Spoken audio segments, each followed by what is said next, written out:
നമസ്കാരം. വാർത്താരംഭത്തിലേക്ക് സ്വാഗതം. ആദ്യം നോക്കാം പ്രധാന വാർത്തകൾ. ഇടുക്കിയിൽ കാട്ടാനാക്രമണത്തിൽ ഓട്ടോ ഡ്രൈവർ കൊല്ലപ്പെട്ടതിൽ പ്രതിഷേധം ശക്തം. മൂന്നാറിൽ LDF ഹർത്താൽ. റോഡ് ഉപരോധ സമരവുമായി കോൺഗ്രസ്. മൂന്നാർ ന്യൂ കോളനിയിൽ നിലയുറപ്പിച്ച് കാട്ടാനക്കൂട്ടം. ജില്ലയിൽ 2 മാസത്തിനിടെ കാട്ടാനാക്രമണത്തിൽ കൊല്ലപ്പെട്ടത് 4 പേർ. സംസ്ഥാനത്ത് തെരഞ്ഞെടുപ്പ് കളം ചൂടുപിടിക്കുന്നു. CPM സ്ഥാനാർത്ഥികളുടെ ഔദ്യോഗിക പ്രഖ്യാപനം ഇന്ന്. CPI സ്ഥാനാർത്ഥികൾ പ്രചരണ രംഗത്തേക്ക്. കോൺഗ്രസ് സ്ക്രീനിംഗ് കമ്മിറ്റി ഉടൻ ചേരും. BJPയുടെ കേരള പദയാത്രയ്ക്ക് ഇന്ന് സമാപനം.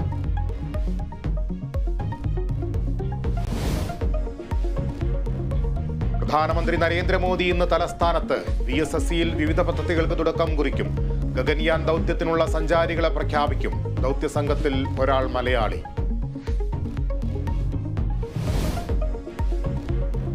BP വധക്കേസിൽ പ്രതികളുടെ ശിക്ഷ വർദ്ധിപ്പിക്കണമെന്ന ഹർജിയിൽ ഇന്ന് വിധി. പരമാവധി ശിക്ഷ നൽകണമെന്ന് പ്രോസിക്യൂഷൻ. ഹർജി പരിഗണിക്കുന്നത് ജസ്റ്റിസ് AK ജയശങ്കരൻ നമ്പ്യാരും കൗസർ എടപ്പകത്തും അടങ്ങിയ ബെഞ്ച്.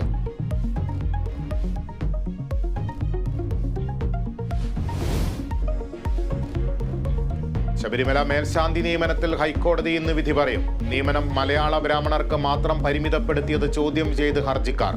ദേവസ്വം ബോർഡ് വിജ്ഞാപനം മൗലികാവകാശത്തിന്റെ ലംഘനമെന്ന് വാദം.